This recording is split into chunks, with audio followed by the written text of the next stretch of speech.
Art, it's a word we use constantly for everything from a symphony to a great meal. Right. But for thousands of years, philosophers haven't seen art as just decoration or personal taste. No, not at all. They've treated it as a great idea, a core concept that really defines what human civilization is. And that concept is also incredibly contentious. The philosophical tradition we're digging into today, which is rooted in the Syntopicon, sees art as this perennial source of tension. Exactly. The essay we're using gets right to the heart of that conflict. Is art a dangerous illusion that pulls us away from what's true, or is it a vital educational force that helps us understand reality? And that tension illumination versus deception, that's our mission today. We're here to pull out the key insights that explain why we're still having this debate every time a new technology or genre comes along. We need to know what's really at stake. Before we jump in, though, we should mention the process behind this conversation. Good point. You are experiencing a unique two-host AI conversation powered by Google's Notebook LM for deeper, more dynamic essay analysis. It lets us synthesize these complex arguments and viewpoints pretty much instantly. Okay, so let's start at the beginning. If we're going to treat art as this huge philosophical category, what's the core definition the ancients started with? I mean, long before Plato and his famous critiques. Well, the foundational definition is really all about human action.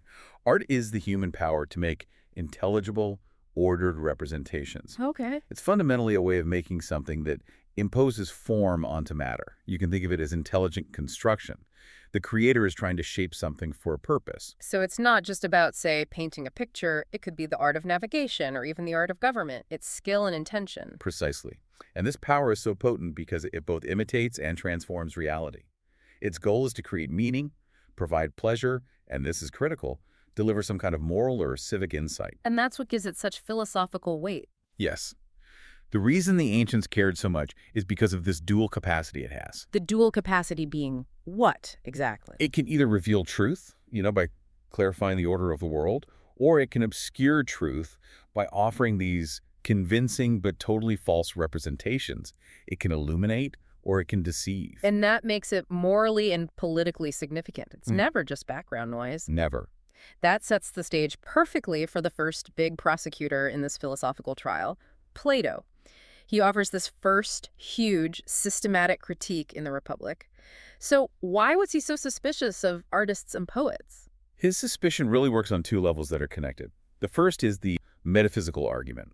Plato believed that true reality, the real stuff, resides in the perfect eternal forms. Like the form of justice or the form of beauty itself. Exactly. The world we see with our senses is already an imperfect, shifting copy of those forms. And then the artist comes along and makes things even worse. Right. Because the artworks, say a painting of a beautiful person, is just an imitation of something in the sensible world, so it's a copy of a copy. It's twice removed from genuine truth. Twice removed. For Plato, the artist isn't dealing with reality at all, but with a shadow of a shadow. And that's a really damning dismissal.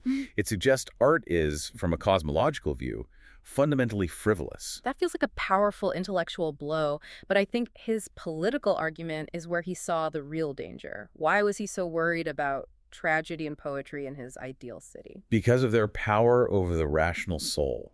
Plato's whole framework is that reason, our highest faculty, should govern our emotions and our appetites. And poetry does the opposite. He argued that poetry and drama get their effect by arousing these powerful, messy emotions. Pity, fear, grief, even too much laughter. They just bypass rational thought entirely. So this is where we get the idea that certain kinds of art can actually corrupt a citizen. Exactly. Plato was afraid that if you expose citizens, especially young ones, to these intense emotional displays, you're basically training them to be irrational. If you enjoy watching heroes act badly or gods lie, you train your soul to accept those things. You're teaching the irrational part of your soul to take over, and that disrupts the harmony of the person and therefore the harmony of the whole city. So his concern wasn't just, will this artwork lie to me? It was, will this artwork train me to be emotionally unstable? That is the absolute heart of it. For him, art was a moral training tool, and badly designed art was just dangerous propaganda.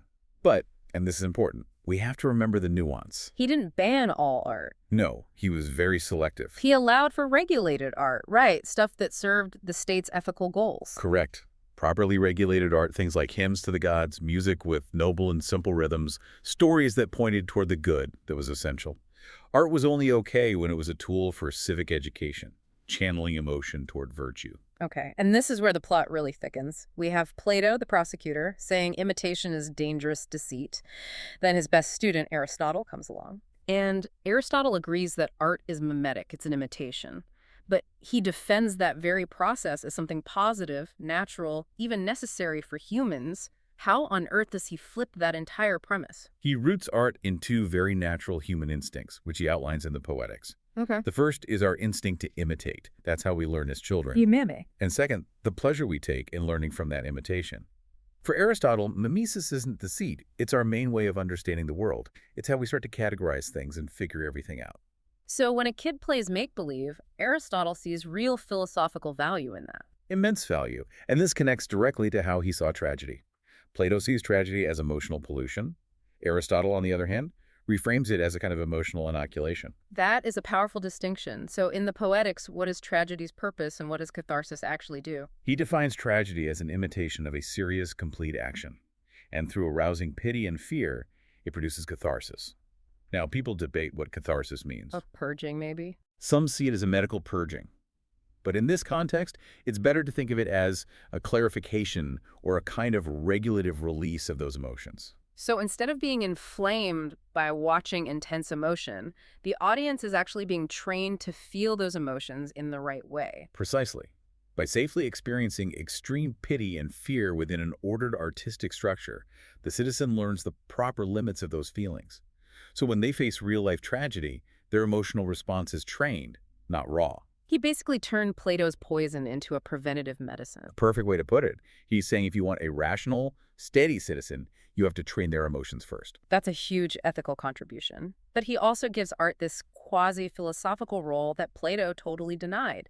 How does he elevate the poet over, say, the historian? For Aristotle, the historian just tells you what happened, the specific particular facts of an event. Okay. But the poet, through the structure of a plot, shows us what could or ought to happen based on probability or necessity. Art deals with universals. Universals about character, action, and fortune. So art reveals a deeper truth than just factual reporting. It's about the permanent structure of human nature. Exactly. The poet explores universal truth about how we react to fate, to our own mistakes, to greatness. This exploration of the universal gives art a dignity that's almost on par with philosophy itself. And it helps form us ethically. Yes, by treating our internal responses to noble deeds and base deeds, making sure we react with the right emotional measure. Okay, so if we follow this core tension art as a training ground versus art as deceit, how do later thinkers pick up this debate as we move into the medieval and then the modern eras? Well, the debate never really stops, but the context shifts. It moved from the Greek polis to the church and then later to the self. I see. Medieval Christian authors like Augustine and Aquinas, they tended to see beauty in art as reflections of divine creativity. Art was God imposing form on the chaos of matter. But they must have inherited that Platonic worry about images, especially with idolatry. They absolutely did. They kept that strong warning against any image that might mislead the soul or, encourage misplaced devotion. So the tension is still there, illumination versus temptation. But now it's framed in theological terms. Does this image guide the soul to God, or does it just distract it with earthly vanity? That's the question. And then we get to the modern era, the Enlightenment, and the whole concept of art gets recentered. It seems to move away from utility and truth. That's a huge shift. We should probably break that down a bit. What changed? The key shift is a new focus on subjectivity and the idea of autonomy. A thinker like Immanuel Kant, for example, he introduces this idea of disinterested judgment. Disinterested judgment. It means appreciating a work of art without caring about its moral message, its practical use, or even whether the thing it represents actually exists. So, for the very first time, art doesn't have to be good for you to be considered good art. Precisely. Art gets its own domain, completely separate from religion, morality, and even empirical truth. The whole focus shifts to things like form, style, and the subjective aesthetic experience. And the debate then becomes about what art's highest calling is. Is it just aesthetic play? Is it the expression of genius? Or does it still have some role as, say, social critique? Right. That movement from art as a necessary civic tool to art existing for its own sake It just fundamentally redefines the artist's role in society. It really does. It puts the artist in a much more individualistic space, moving them away from being a craftsman or a state educator. The whole modern project is debating that line between pure expression and social responsibility. Speaking of synthesizing ideas and aiming for rational thought, if you are enjoying this conversation, you can find more detailed analyses on Mindful Moments, our YouTube channel offering AI analysis, summaries, and critiques inspiring reflection and rational thought. And that idea of synthesis brings us perfectly to the relevance of this whole essay today.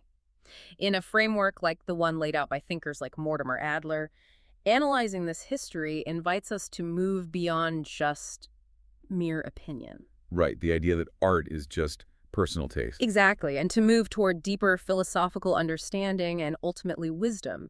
So how does that path from opinion to wisdom look when we're actually engaging with a piece of art? Well, it starts with knowledge. You move beyond just liking or disliking something and toward shared, objective criteria for what makes a work skillful or meaningful. You have to know the terms of the debate. Okay, that's step one. Then comes understanding. This means integrating these sophisticated theories we've been talking about, whether they focus on mimesis, expression, or form. So understanding means I can look at a new movie, for instance, and consciously apply the Platonic lens, asking, is this deceiving me? And then the Aristotelian lens, is this training my emotions? Exactly, you hold that tension. And the final stage is wisdom. Wisdom is the ultimate goal. It requires a judgment about how art should function to serve human flourishing and civic life. So you have to ask, what role should these powerful images and stories play in the rational ordering of my own life? You do. The framework reminds us that critically engaging with art isn't just a hobby. It's an essential civic act. This analysis has been fantastic because it shows the underlying issue is timeless. How do we treat the representations we consume every day? We are still grappling with whether art's highest purpose is to serve some universal good, or if its autonomy means it stands alone. And the stakes are just incredibly high when you look at our world now. If the very first philosophical critique saw traditional art as a copy of a copy, twice removed from reality, Yeah. how should we view contemporary philosophy of art when it has to engage with a world saturated with digital images, manipulated media, and AI-generated content? Is a deep fake a copy of a copy of a copy of a copy? How many degrees removed from truth can we get? That is definitely something for you to mull on. This was art, defined by its perennial philosophical tension. Thank you for joining us for this analysis of the source material. Click the link on screen for the in-depth essay summary, subscribe, share, purchase via link, and think rationally. See the many genre-based essay podcasts at Mindful Moments. Nourish your mind on the go.